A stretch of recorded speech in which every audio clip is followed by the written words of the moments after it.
Huwag kang mag-alala, Tina. Sanay na yun sa pagod. 20 years nga siyang nag-alila sa Hong Kong, di ba? Ano ba naman itong konting paglilinis lang? Ang boses ni Rafael, ang asawa ko, ay tumago sa nakasarang pinto ng aming bahay.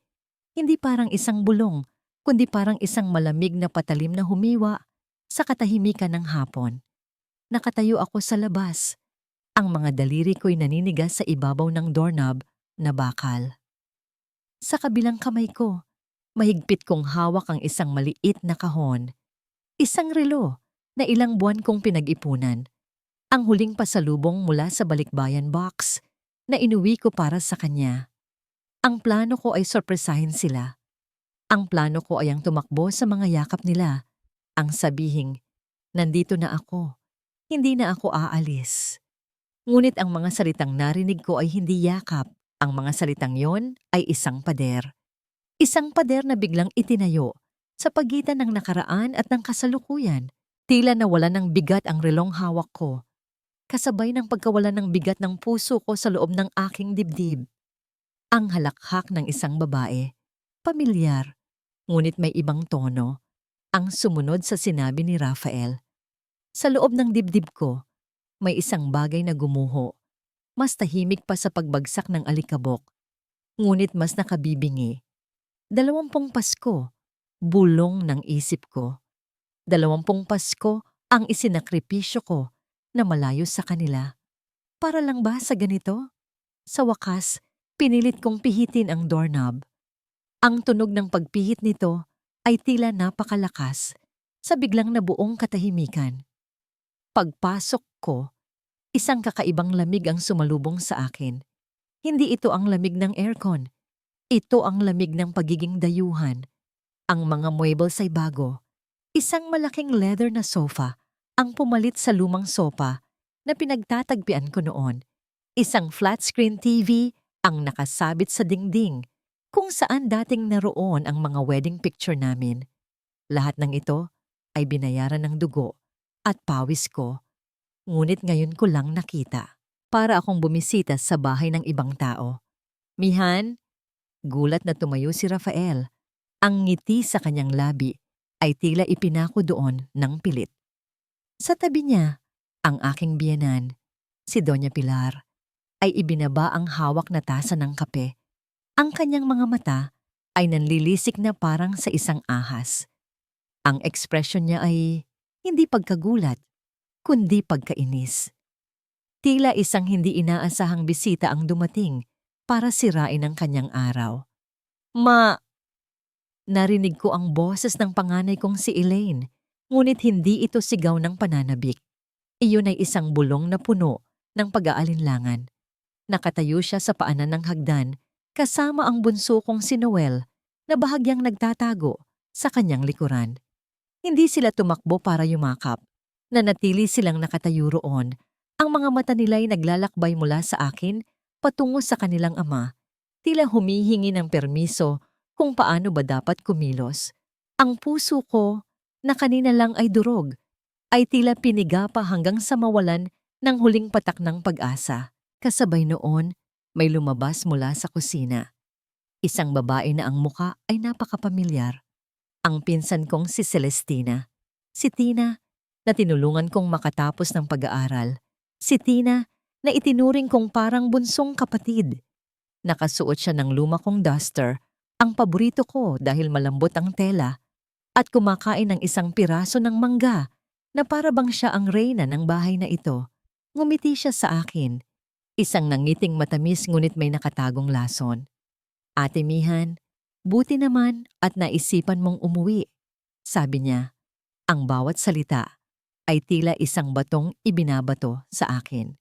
Bago pa ako makasagot, inakbayan siya ni Rafael at buong pagmamalaking sinabi sa akin, Mihan, si Tina na ang bagong nag-aalaga sa bahay na ito.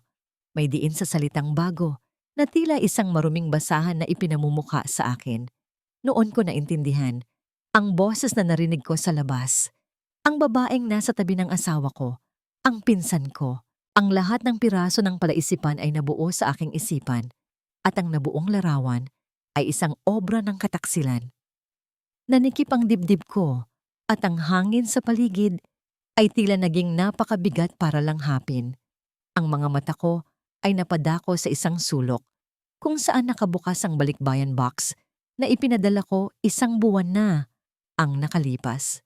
Ang mga laman nito, mga tsokolate, mga bagong damit, mga laruan, ay nagkalat. Ang mamahaling bestida na pinili ko para sa debut sana ni Elaine ay nakasalansan lang sa ibabaw ng isang upuan. Lukot na lukot. Ang bagong sapatos na may ilaw para kay Noel ay wala na sa kahon. Tila isinukat lang at pagkatapos ay pinagsawaan. Ang bawat bagay doon ay simbolo ng pagod at puyat ko, ng mga pagkaing tiniis kong hindi kainin para lang mabili ang mga yon. At ngayon, ang mga ito ay tila mga basurang walang halaga. Isang matinding kirot ang gumuhit sa aking puso. Mas masakit pa sa anumang sugat na natamo ko.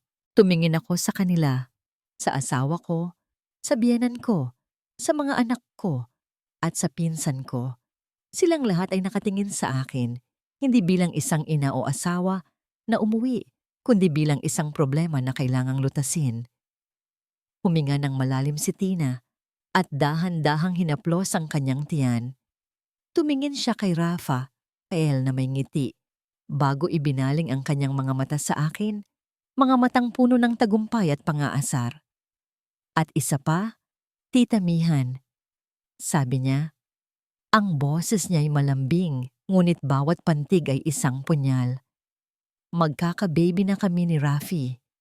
Ang mga salitang yon, magkaka-baby na kami ni Rafi, ay parang hangin na humigop sa lahat ng lakas sa aking mga tuhod. Napakapit ako sa hamba ng pinto para hindi bumagsak.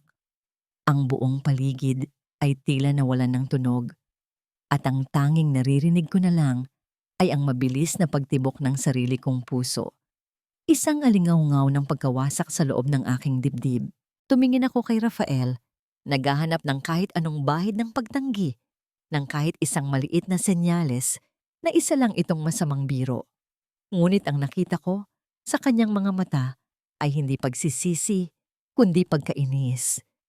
Pagkainis dahil nandito ako, dahil nasira ko ang kanilang perpektong mundo. Binasag ni Doña Pilar ang katahimikan. At anong ine-expect mo, Mihan? Sabi niya. Ang boses niya ay kasing talim ng yelo.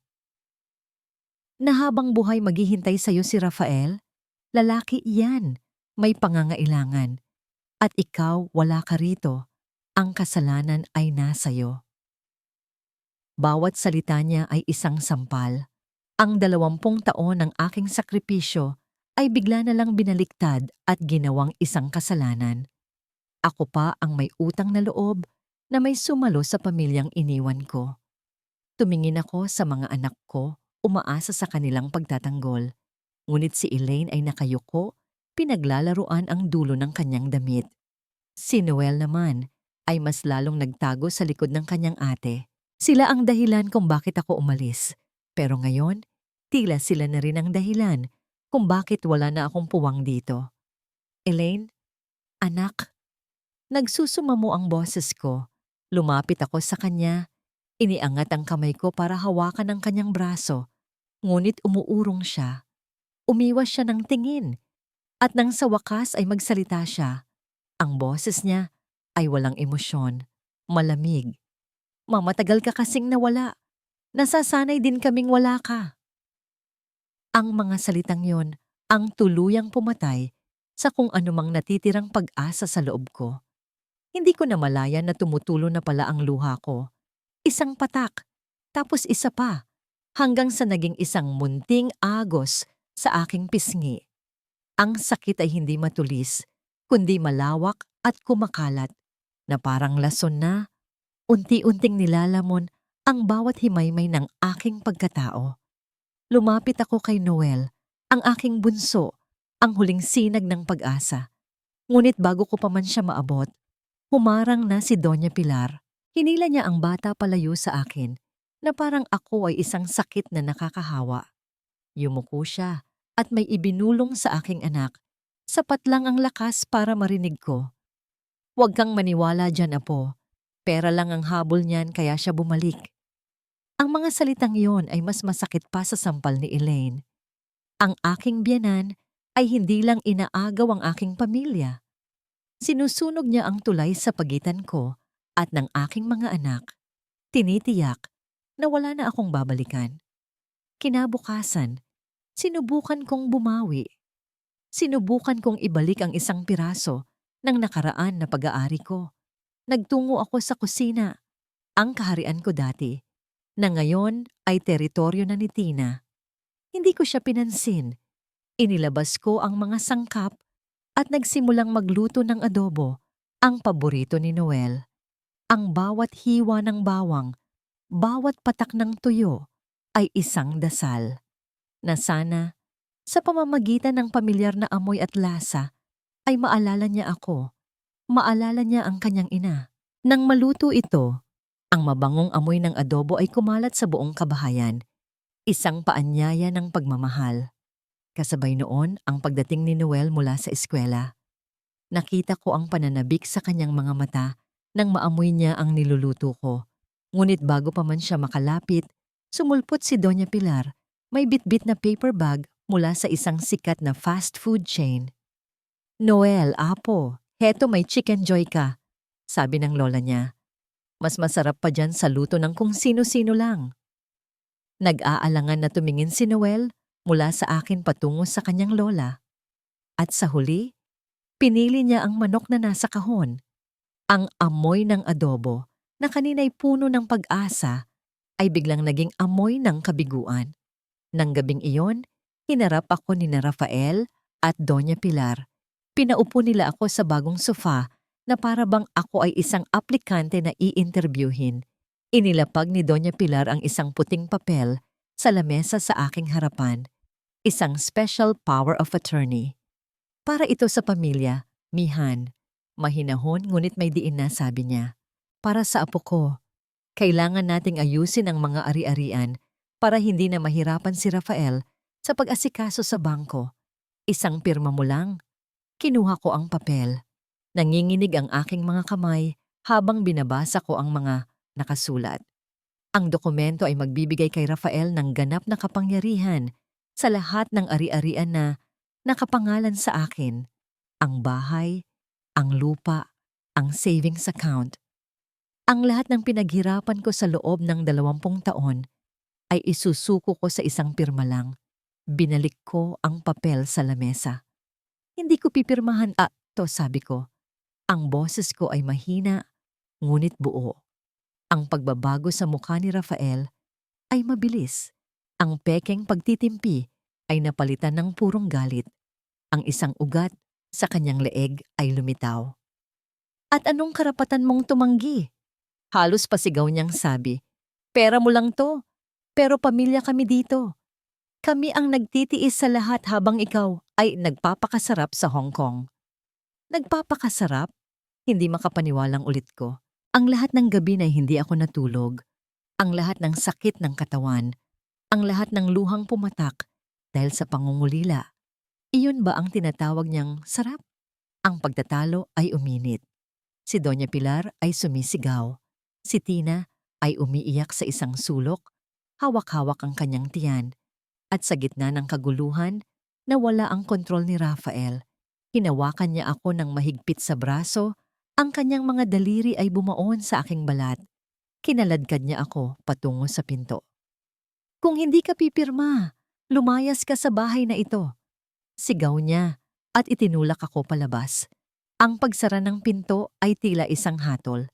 Kasabay nito ang pagpatak ng ulan. Unay banayad. Pagkatapos ay lumakas. Nabasa ang aking damit. Ang lamig ay tumatagos hanggang sa aking mga buto. Napatingin ako sa bintana. Umaasang bubukas ito. Umaasang may lalabas para sabihing tama na. Ngunit wala. Tanging ang madilim na refleksyon ko lang sa basang salamin ang nakikita ko. Isang matinding pagkahilo ang naramdaman ko. Ang aking mga binti ay nanghina at ang paningin ko ay nanlabo. Bumagsak ako sa basang semento sa labas ng gate. Kasabay nito, Ang ilaw ng kanilang sasakyan ay bumukas, nagliwanag sa dilim. Umaandar ito papalabas. Sa isang iglap, umasa ako. Umasa akong lalabas si Rafael para tulungan ako. Ngunit huminto lang ang sasakyan sa tapat ko. Binuksan ni Rafael ang bintana sa panig ng pasahero kung saan nakaupo si Tina. Tumingin siya sa akin, sa aking kalagayan na nakalugmok sa lupa sa gitna ng ulan. Ang kanyang mukha ay walang anumang emosyon, walang awa, walang pag-aalala. Kailangan naming pumunta sa check-up, sabi niya. Ang boses niya ay kasing lamig ng bumubuhos na ulan. Pagkatapos ay isinara niya ang bintana at pinaharurot ang sasakyan at ang putik mula sa gulong nito ay tumalsik sa aking mukha.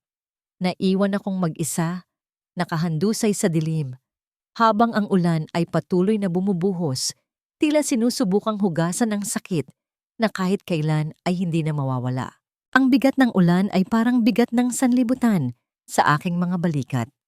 Bawat patak na lumalapat sa aking balat ay isang paalala ng aking kabiguan. Wala akong maramdaman, kundi ang lamig. Ang lamig ng semento sa ilalim ng aking katawan. Ang lamig ng ulan. Ang lamig ng pag-iisa. Sinubukan kong bumangon, ngunit ang aking mga kalamnan ay tila yelo na hindi sumusunod sa aking isip. Pinikit ko na lang ang aking mga mata.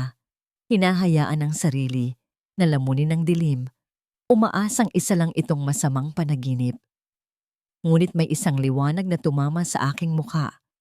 Kasunod ng isang boses na pamilyar.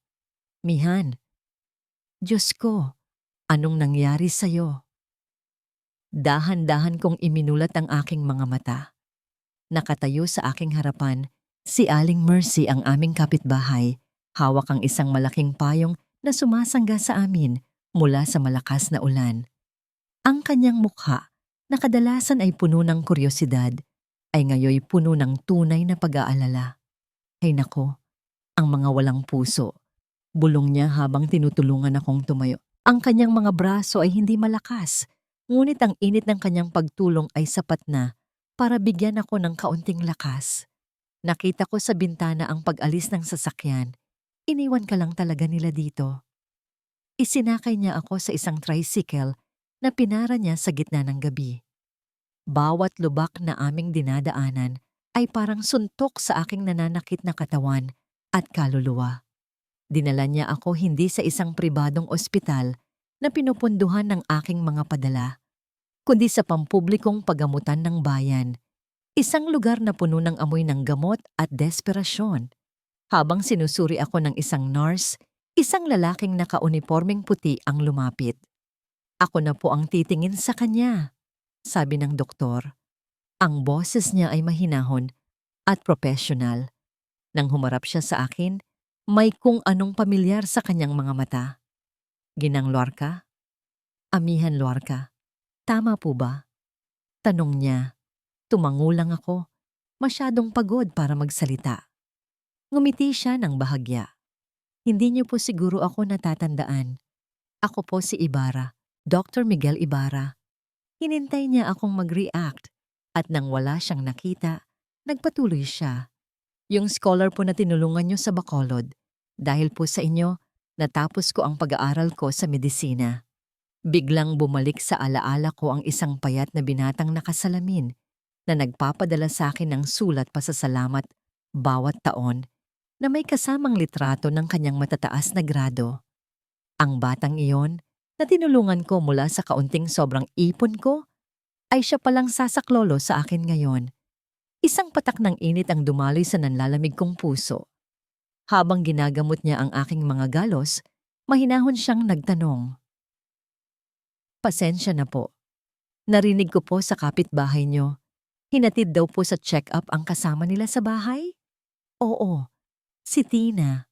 Sagot ko. Ang pangalan ay parang lason sa aking dila. Tumango si Dr. Ibarra, ngunit may kunot sa kanyang noo. Sa ganitong oras ng gabi? At sa gitna ng ganitong ulan? Hindi po ba emergency? Umiling ako. Check-up lang daw. Lalong lumalim ang pagtataka sa kanyang mukha, ngunit hindi na siya nagsalita pa.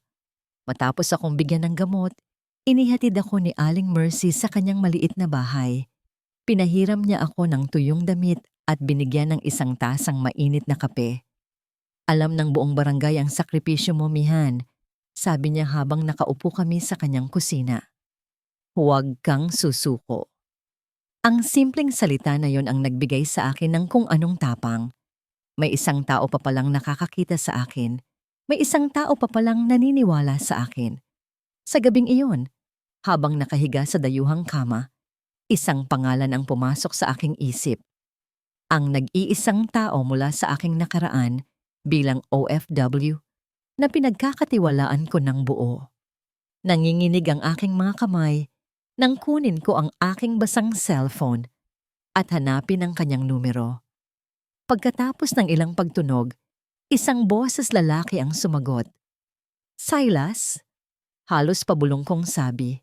Mihan, ikaw ba yan? Anong nangyari?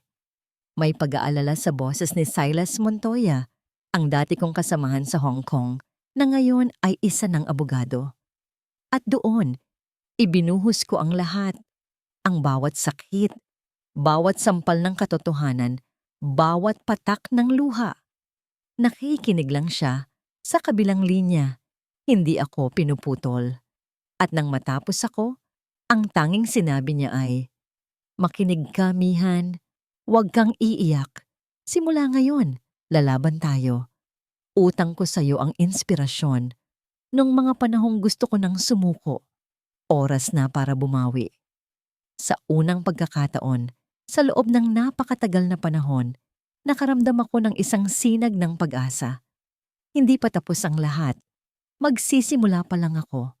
Bago ako matulog, isang mensahe ang pumasok sa aking cellphone.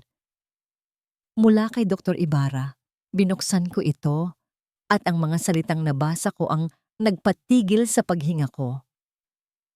Mihan, kailangan nating mag-usap. May mali sa mga sinasabi nila. Tumawag ako sa ospital na sinabi mong pinuntahan nila. Walang pasyenteng Celestina Vergara sa OBGYN records nila ngayong gabi. Ang mga salita sa screen ng aking cellphone ay hindi lamang mga letra. Ang mga iyon ay ang unang sinag ng araw pagkatapos ng isang napakahabang gabi. Walang pasyenteng Celestina Vergara. Inulit-ulit ko itong basahin hanggang sa ang bawat salita ay nakaukit na sa aking isipan. Hindi ito kagalakan ang idinulot sa akin, kundi isang nanunuot na lamig. Ang kanilang kasinungalingan ay hindi basta-basta. Ito ay plinano. Ito ay pinag-isipan. Ito ay isang sandata na ginamit para wasakin ako. Kinabukasan, maaga akong nakipagkita kay Dr. Ibarra sa isang maliit na kapihan malapit sa ospital. Pinili namin ang isang mesa sa pinakasulok, malayo sa mga mata ng iba. Inilatag niya sa akin ang kanyang mga natuklasan ng may propesyonal na pag-iingat. Ginamit ko po ang aking mga koneksyon, Mihan. Paliwanag niya. Tinawagan ko hindi lang ang ospital na sinabi mo, kundi pati na rin ang 2 pang malaking maternity clinic sa bayan. Wala. Wala talagang record si Celestina Vergara. At ang mga sonogram na pinapakita nila, madali lang pong makakuha ng ganyang mga litrato sa internet. Habang nagsasalita siya, hindi galit ang naramdaman ko, kundi isang nakakapangilabot na kalinawan.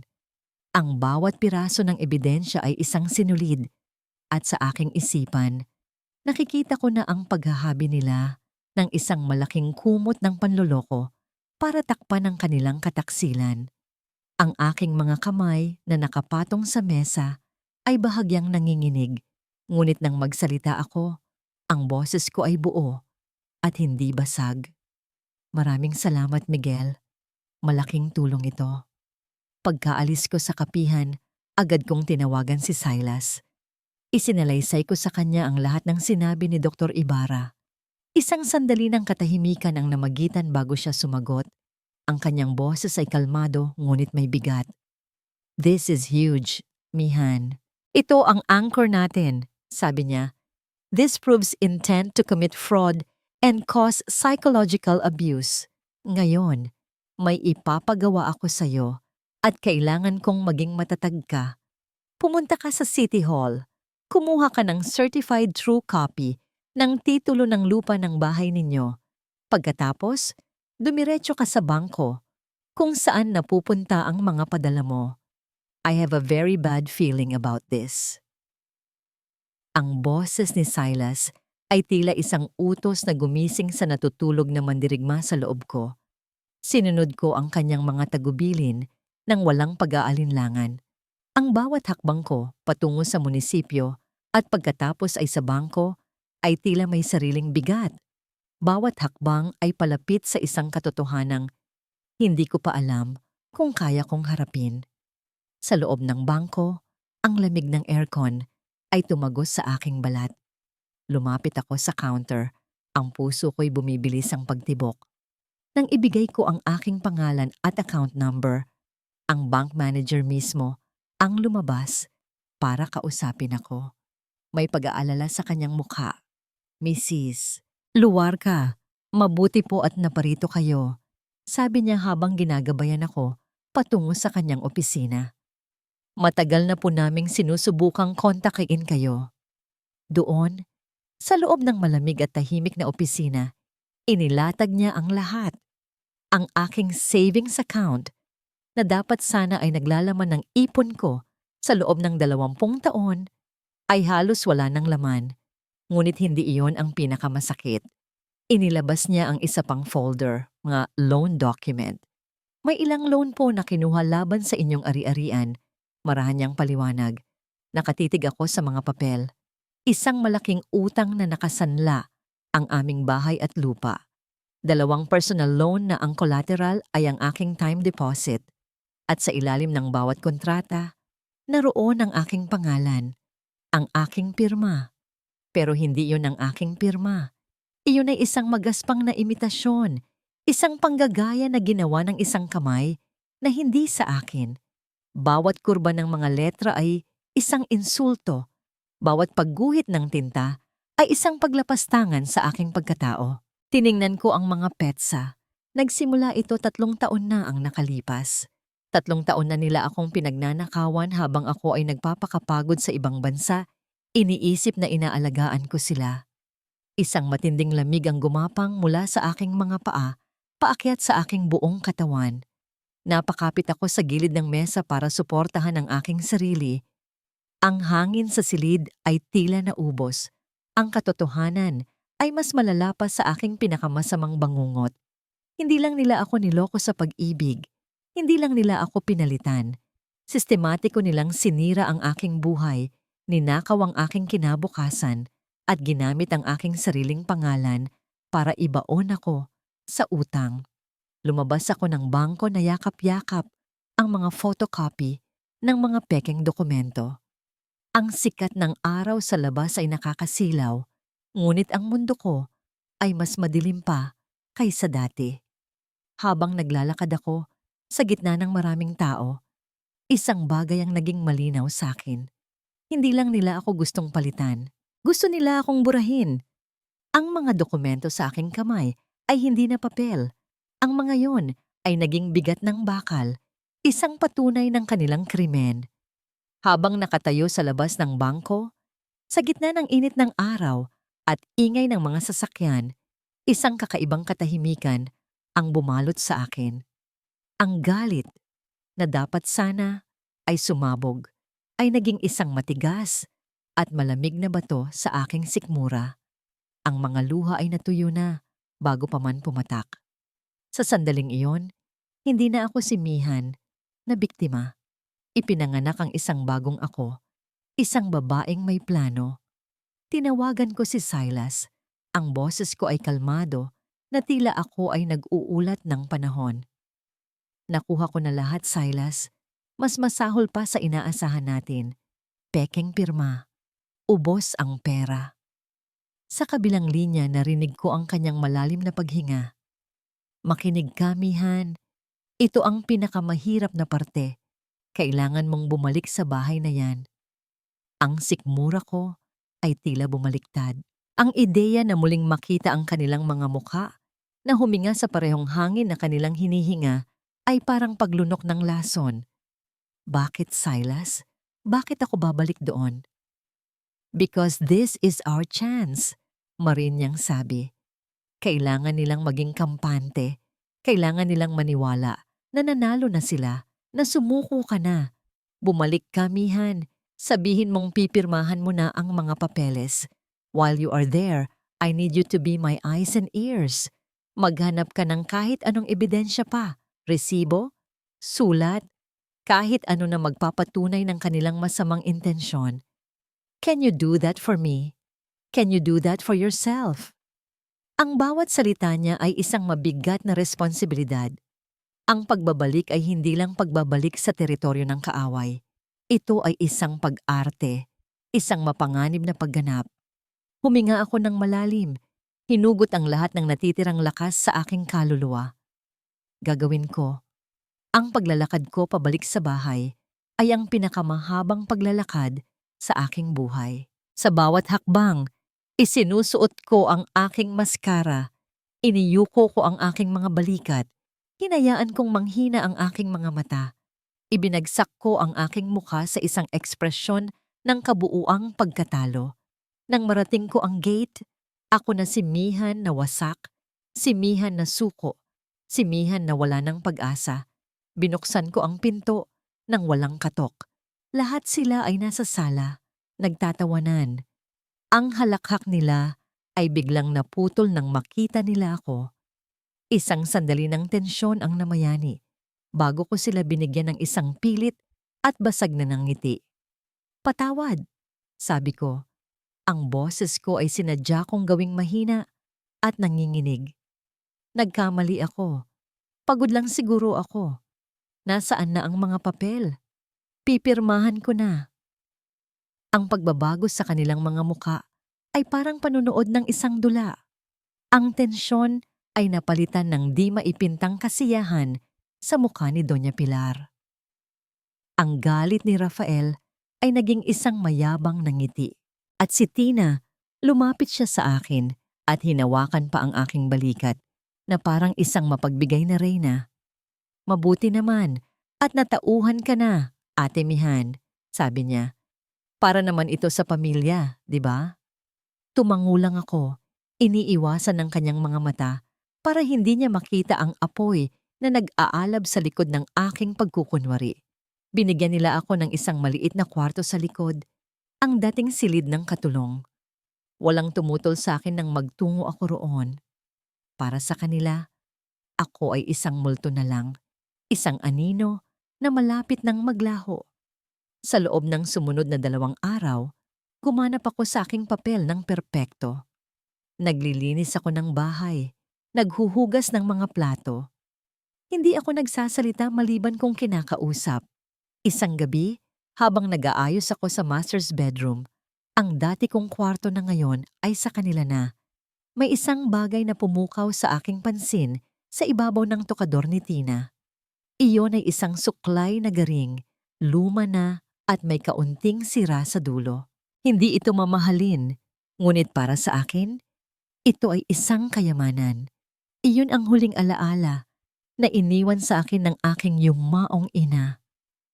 Ang nag-iisang bagay na personal na dinala ko mula sa probinsya. At ngayon, nakikita ko ito na may ilang hibla ng buhok ni Tina na nakasabit dito. Ginamit niya ito. Ginamit niya ang alaala ng aking ina na parang sa kanya lang. Hindi ko napigilan ang panginginig ng aking kamay. Dahan-dahan kong isinara ang pinto ng kwarto. Sumandal ako sa pader. Ang aking dibdib ay puno ng isang galit na mas malalim pa sa sakit. Hindi na ito tungkol sa pera. Hindi na ito tungkol sa bahay. Ito ay tungkol sa aking pagkatao, sa aking nakaraan, sa aking kaluluwa na unti-unti nilang binubura. Hinayaan ko silang isipin na nanalo sila.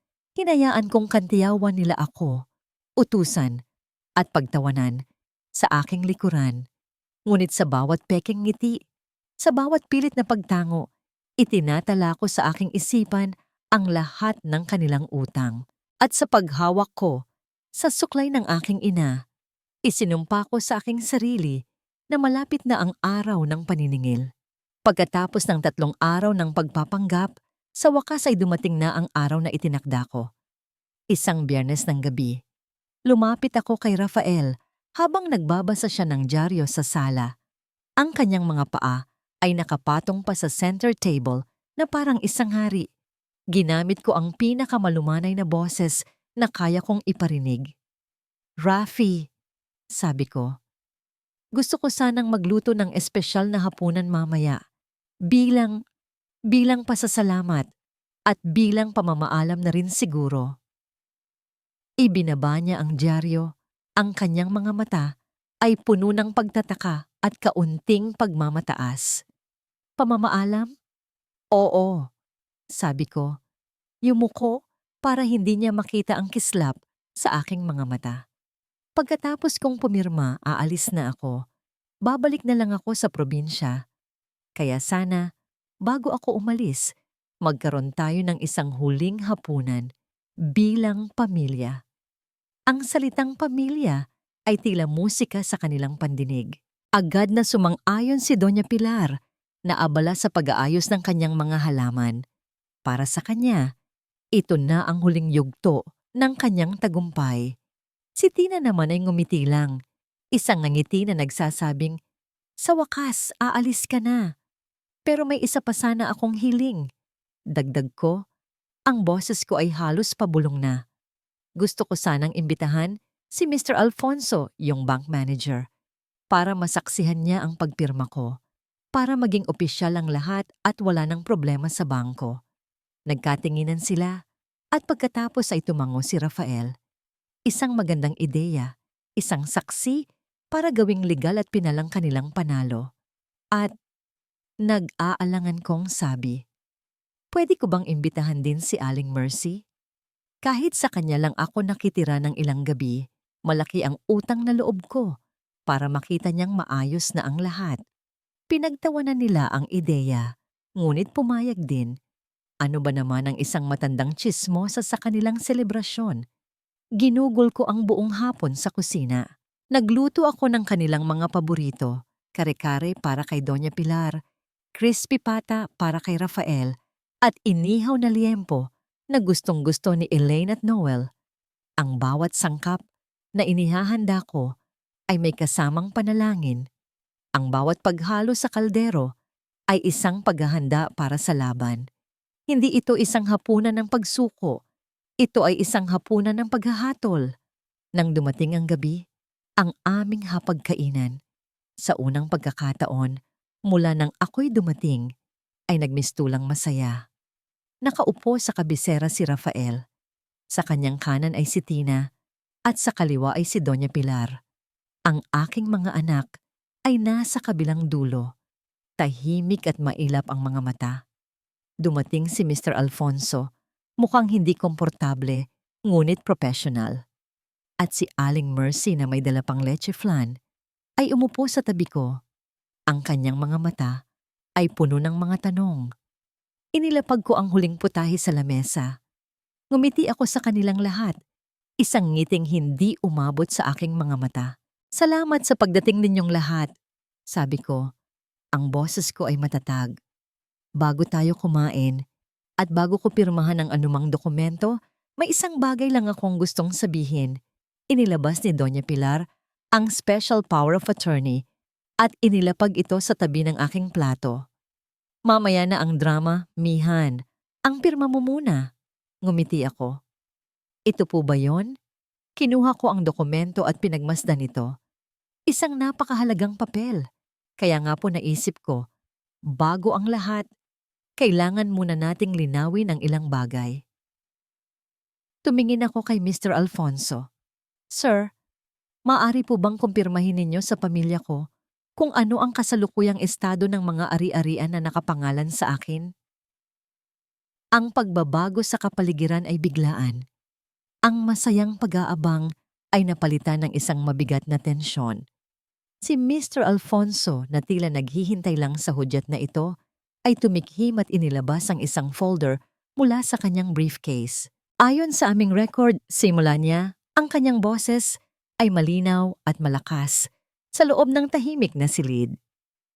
Ang bahay at lupa na ito ay kasalukuyang nakasangla sa bangko para sa isang loan na nagkakahalaga ng 5 milyong piso. Ang kutsara na hawak ni Doña Pilar ay nahulog mula sa kanyang kamay at lumikha ng isang matunog na kalansing sa sahig. Si Rafael ay namutla. Si Tina ay napatingin sa kanya. Ang kanyang mga mata ay nanlalaki. Ngunit hindi pa ako tapos. At hindi lang po iyan, sabi ko. Ang boses ko ngayon ay may lamig na ng yelo. Inilabas ko ang isang set ng mga dokumento mula sa isang envelope na nakatago sa ilalim ng lamesa. Hindi lang po iisang utang, marami pa. At lahat ng ito, sabi ko, habang inilalatag ang mga papel sa lamesa, isa-isa, na parang mga baraha sa sugal, ay may pirma ko. Tumingin ako sa mga mata ni Rafael. Isang pirma na hindi ko kailanman ginawa. Ang katahimikan na bumalot sa hapagkainan ay hindi ordinaryong katahimikan. Iyon ay isang bigat, isang puwersa na tila humihigop sa lahat ng hangin at nag-iiwan ng isang vacuum kung saan ang bawat paghinga ay naririnig. Ang mga mata ng lahat ay nakapako sa mga dokumento na nakalatag sa lamesa. Ang mga itim na letra at numero ay tila mga sundalong nagmamartsa patungo sa digmaan. Si Rafael ang unang bumasag sa katahimikan. Isang tawa, isang tuyo, at pilit na tawa ang kumawala sa kanyang lalamunan. Ano ang klaseng kalokohan to, Mihan? Sabi niya, sinusubukang bawiin ang kontrol sa sitwasyon. Pinapahiya mo ang sarili mo sa harap ng mga bisita. Dahil lang ba hindi mo matanggap na may bago na akong pamilya? Gagawa ka ng ganitong mga kwento? Kwento? Mahinahon kong ulit. Rafael, ang mga numerong yan ay hindi kwento. Ang mga utang na yan ay totoo. At ang mga pirma, itinuro ko ang isa sa mga papel. Ang aking daliri ay nanginginig ng bahagya, hindi dahil sa takot, kundi dahil sa pigil na galit. Tingnan mo, alam na alam mo kung paano ako pumirma. Ang A ko ay palaging may kurba, ang M ko ay palaging matulis. Ang pirma na yan ay isang desperadong panggagaya. Tumingin ako kay Mr. Alfonso. Sir, bilang eksperto sa bangko, masasabi niyo po ba kung ang pirma na iyan at ang pirma ko sa inyong mga record ay magkatugma? Si Mr. Alfonso ay tumikim, inayos ang kanyang salamin. Sa katunayan, Mrs. Luarca, napansin na po namin ang pagkakaiba. Iyon po ang dahilan kung bakit sinusubukan namin kayong kontakin. The signatures are inconsistent. Isang malakas na kalabog ang umalingaw-ngaw nang ibagsak ni Rafael ang kanyang kamao sa lamesang gawa sa narra. Ang mga plato at kubyertos ay bahagyang umalog. Sinungaling! Binayaran mo sila para sabihin, yan.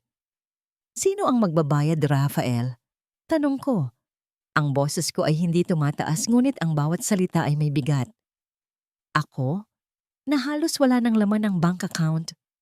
O ikaw, na namumuhay na parang hari, gamit ang perang hindi sayo? Tama na.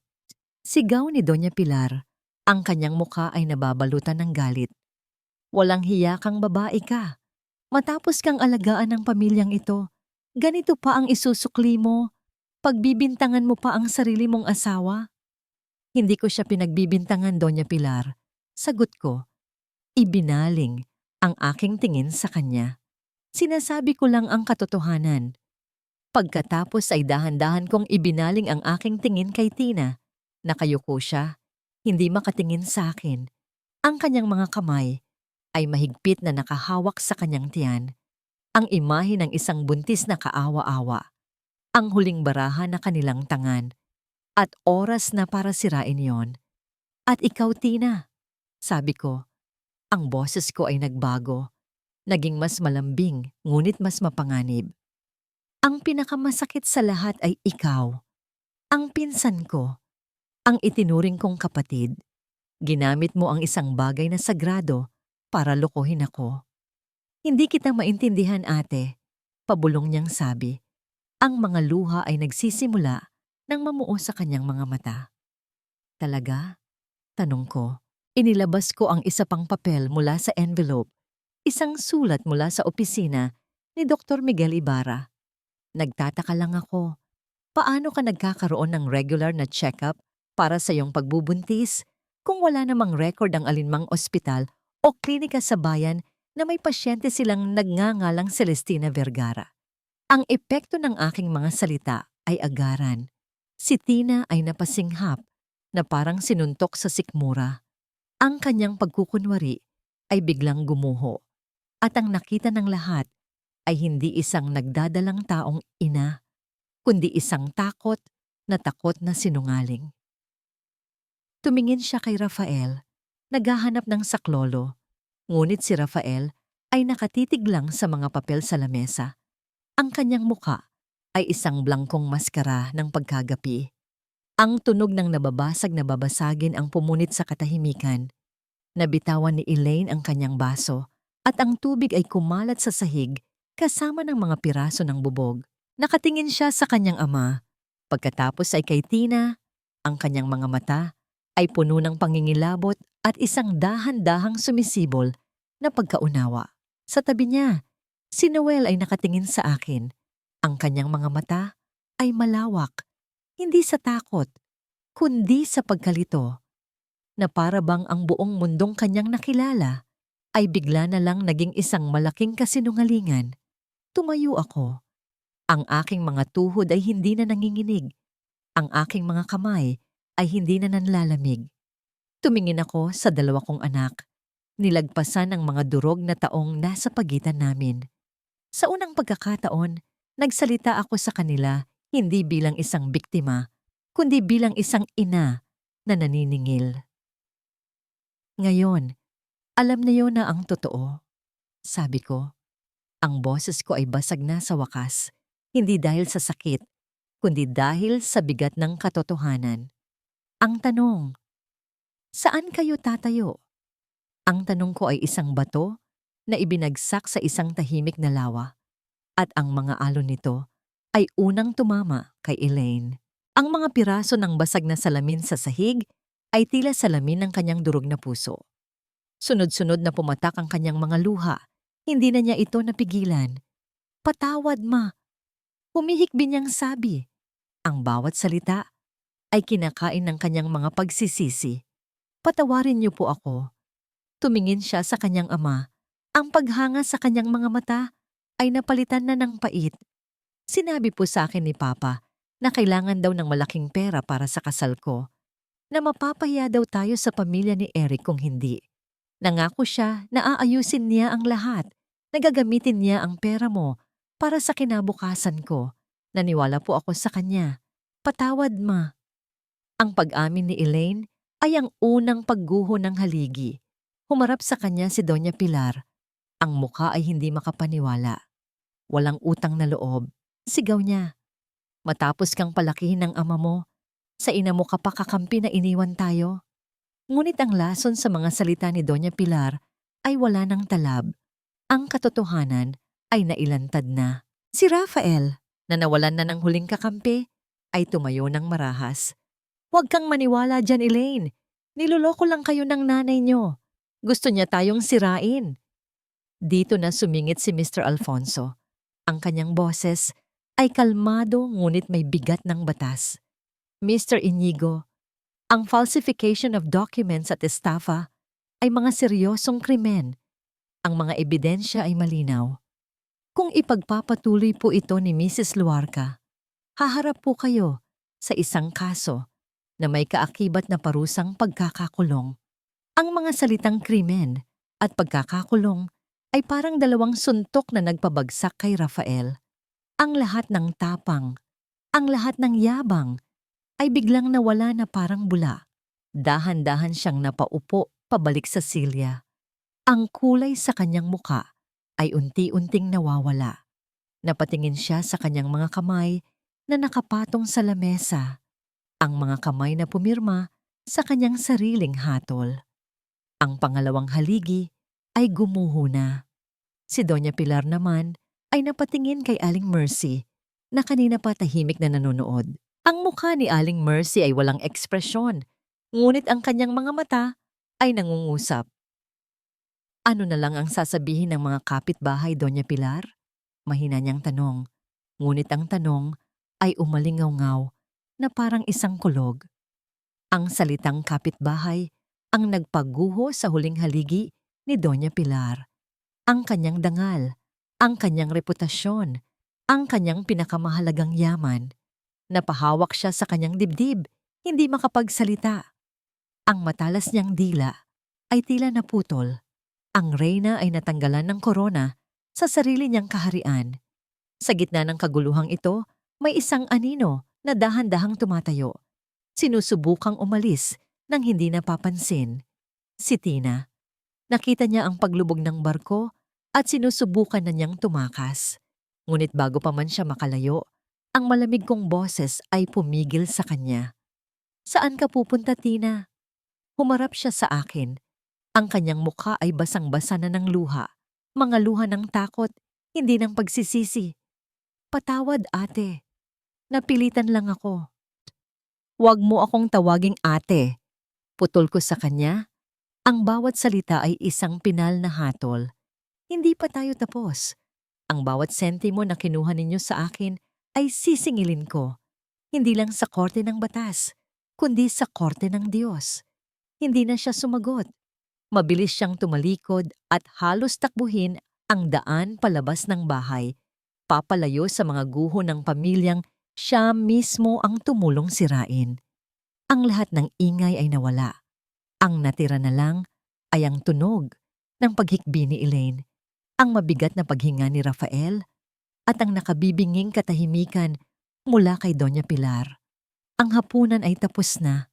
Ang paghahatol ay naibigay na. Sa gitna ng lahat ng ito, si Noel, ang bunso ko, ay nanatiling tahimik. Ngunit ang kanyang katahimikan ay hindi na katahimikan ng pag-iwas. Dahan-dahan siyang tumayo mula sa kanyang upuan. Nilagpasan niya ang kanyang lola na parang ribulto. Nilagpasan niya ang kanyang ama na nakayuko sa pagkatalo. Nilagpasan niya ang kanyang ate na umiyak sa pagsisisi. At pagkatapos, huminto siya. Huminto siya sa gitna ng silid sa pagitan ng kanilang durog na mundo at sa akin. Ang mga mata ni Noel ay hindi na salamin ng pag-iwas o ng pagkalito. Sa unang pagkakataon, ang nakita ko sa mga yon ay isang desisyon, isang tahimik ngunit matatag na pagpili. Dahan-dahan siyang humakbang palayo sa mga guho ng kanyang lola at ama at papalapit sa akin. Hindi siya nagsalita. Hindi niya kailangan. Ang bawat hakbang niya sa sahig na puno ng nabasag na salamin at nabuhos na tubig ay isang salita. Isang salita ng pagbabalik. Nang sa wakas ay nasa harapan ko na siya. Dahan-dahan niyang inabot ang aking kamay. Ang kanyang mga daliri ay malamig. Nanginginig ng bahagya. Ngunit ang pagkakahawak niya ay mahigpit. Ito ang unang pagkakataon na nahawakan ko ang aking anak sa loob ng napakaraming araw na parang isang bangungot. Isang maliit na kislap ng init ang gumapang sa aking puso. Ngunit hindi pa ito ang oras para sa mga yakap. Hindi pa ito ang oras para sa paghilom. Ito ang oras para sa katarungan. Pinisil ko ang kamay ni Noel bago ko ito binitawan. Hinarap kong muli ang mga taong naiwan sa lamesa. Ang aking mga mata ay malamig na parang bakal. Ang bawat salita ko ay isang martilyo. Ipinupukpok ang mga pako sa kabaong ng kanilang mga kasinungalingan. Para sa iyo, Rafael, simula ko, ang boses ko ay hindi na nanginginig. Ang mga dokumentong ito ay ibibigay ko sa aking abogado, si Attorney Silas Montoya. Hindi ako ang magpapakulong sa iyo. Ang mga krimen na ginawa mo, ang falsification, ang estafa, ang batas ang hahabol sa iyo. Haharapin mo ang mga yon ng mag-isa. Napayo ko si Rafael. Ang kanyang mga balikat ay tuluyan ng bumagsak. Ang dating hari ng bahay na ito ay isa na lamang bilanggo ng kanyang sariling kasakiman. Ibinaling ko ang aking tingin kay Elaine na patuloy pa rin sa pag-iyak. At ikaw, anak, sabi ko, may kaunting lambot na ngayon sa aking boses, ngunit mayroon pa ring diin ng bakal. Ang utang para sa kasal na pinapangarap mo, babayaran mo yan Bawat sentimo, magtatrabaho ka, malalaman mo ang halaga ng bawat pisong pinagpapaguran. Iyan ang magiging aral mo. Hindi siya tumutol. Tumangulang siya sa gitna ng kanyang mga hikbi, isang pagtanggap sa kanyang parusa. At sa huli, si Doña Pilar. Nakatingin pa rin siya sa kawalan. Ang kanyang mukha ay isang maskara ng pagkatalo. Hindi ko na kailangang magsalita ng marami. Wala na kayong kapangyarihan sa akin. Mahina kong sabi, sapat lang para marinig niya. At sa mga sasabihin ng mga kapitbahay, iyan ay isang bagay na kayo na lang ang kailangang harapin. Tumayo na si Mr. Alfonso at si Aling Mercy. Nagpaalam sila nang may paggalang at tahimik na umalis.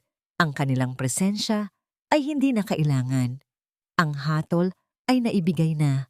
Nang kami na lang ang naiwan, huminga ako ng malalim.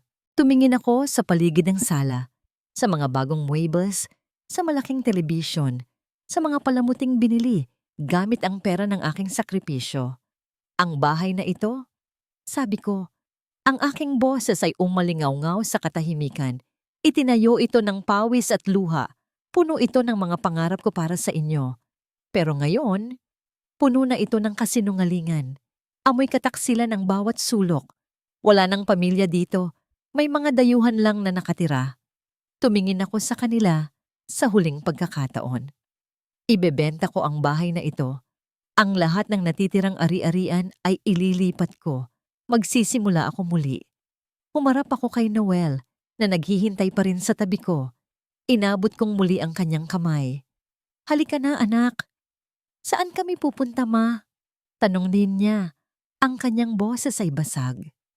Hindi ko pa alam. Sagot ko. At sa unang pagkakataon, isang tunay na ngiti ang sumilay sa aking mga labi. Isang namang ngiting pagod, ngunit puno ng pag-asa. Pero saan man yon, magkasama tayo. At yun lang ang mahalaga. Tinalikuran na namin sila. Ang aking anak at ako, magkahawak kamay, lumalakad palayo sa mga guho. Hindi na ako lumingon pa. Ang mga sumunod na linggo ay parang isang panaginip na puno ng mga kahon, ahente ng real estate at mga abogado. Sa tulong ni Silas, mabilis naming sinimulan ang proseso ng pagbebenta ng bahay. Ang bawat gamit na inilalagay ko sa loob ng isang kahon ay parang isang piraso ng nakaraan na ibinabaon ko. Ang mga lumang damit ni Rafael, ang mga porselanas ni Doña Pilar, ang mga tropeo sa basketball ni Noel. Lahat ay may kaakibat na alaala, ngunit ang mga alaala ay nabahiran na ng sakit. Si Noel ang naging anino ko sa panahong ito. Tahimik siyang tumutulong sa pag-iimpake. Ang kanyang mga mata ay laging nakasunod sa akin na para bang takot siyang mawala ako muli. Hindi pa kami masyadong nag-uusap tungkol sa nangyari.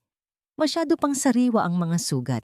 Ang aming komunikasyon ay sa pamamagitan ng mga simpleng kilos, isang baso ng tubig na iaabot niya sa akin kapag pagod na ako, isang pagtapik ko sa kanyang balikat para sabihing magpahinga na muna siya.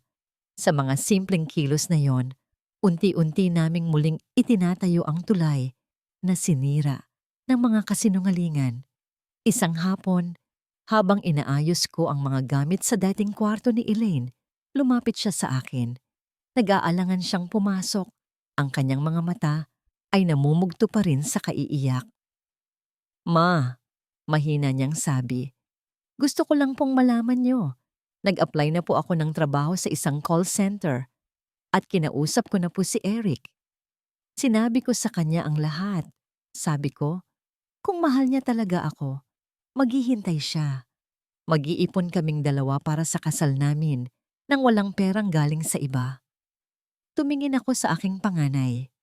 Sa gitna ng kanyang pagsisisi, nakita ko ang isang bagong kislap, ang kislap ng pagiging responsable. Hindi ko siya niyakap. Hindi pa panahon. Ngunit binigyan ko siya ng isang tango ng pagkilala. Mabuti yan, anak. Iyan ang tamang gawin. Ang proseso ng pagbebenta ay hindi naging madali. Si Rafael at Doña Pilar ay nanatili sa bahay habang naghahanap kami ng buyer. Ang presensya nila ay parang isang madilim na ulap. Si Rafael ay palaging nakakulong sa kwarto, habang si Doña Pilar ay umuupo sa sala. Ang kanyang mga mata ay blangko, tila nawalan ng kaluluwa.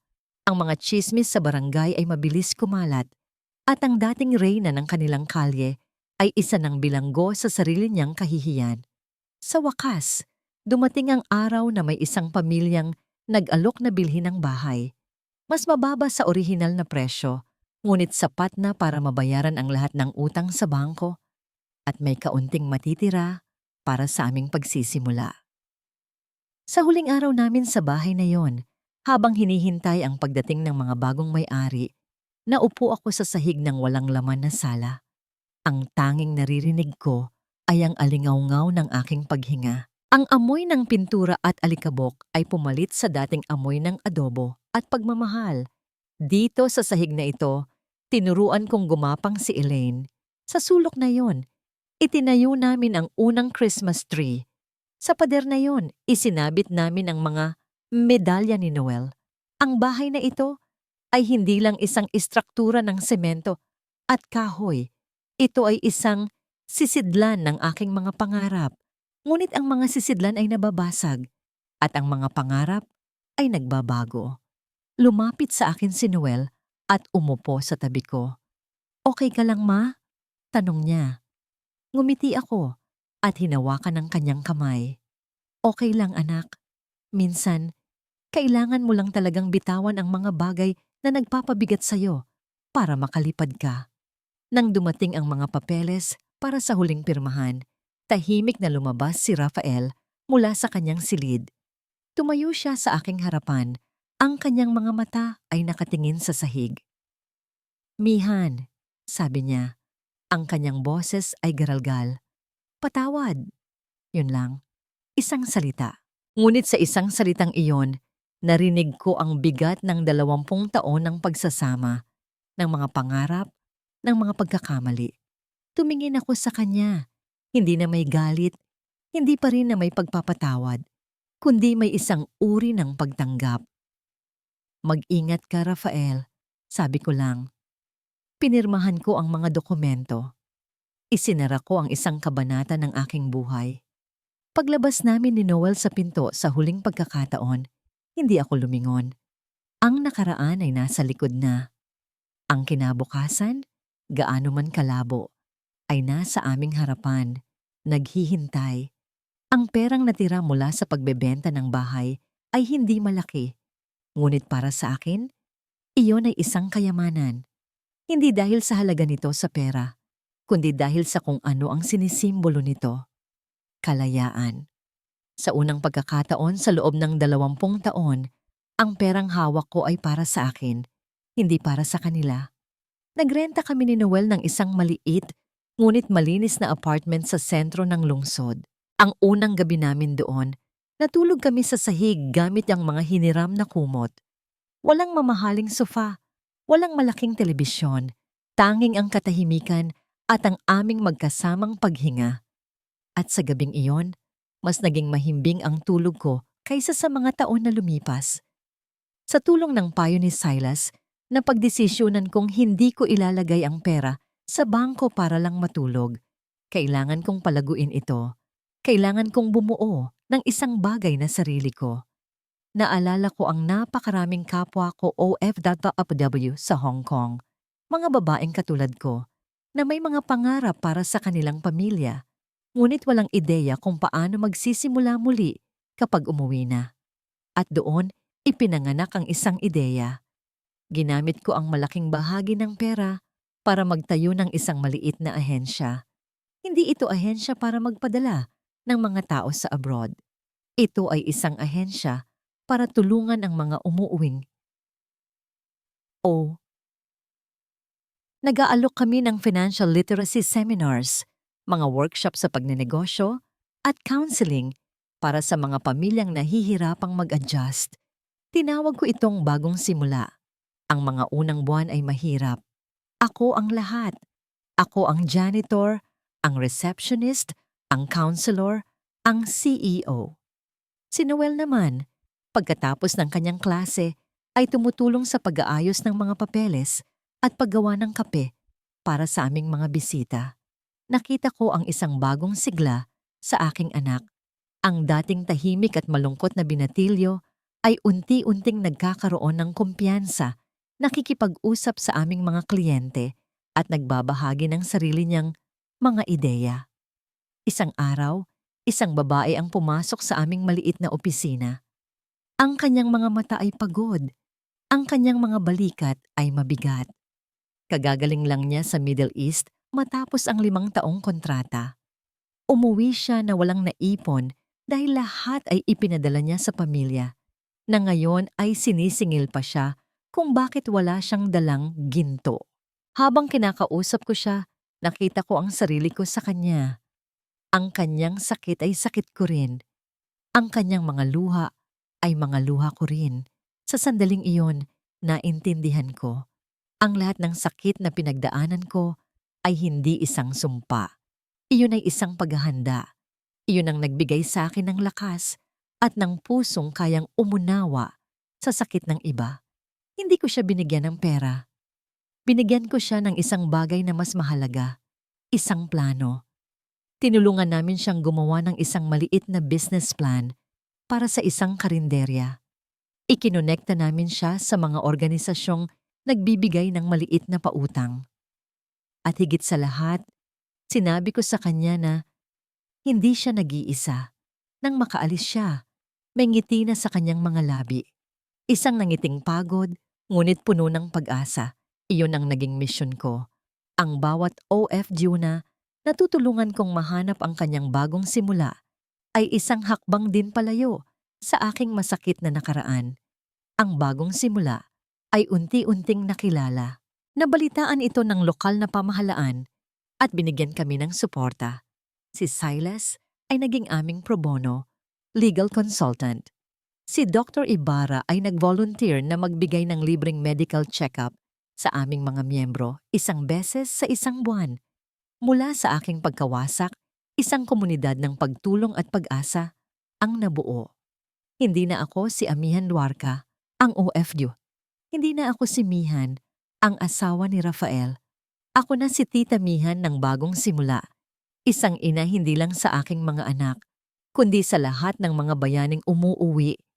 Dala-dala ang mga sugat ng kanilang sakripisyo, naghahanap ng isang lugar kung saan sila ay muling mabubuo. At sa pagtulong sa kanilang pagbuo, dahan-dahan, piraso bawat piraso, binubuo ko rin ang aking sarili. 5 taon na ang lumipas.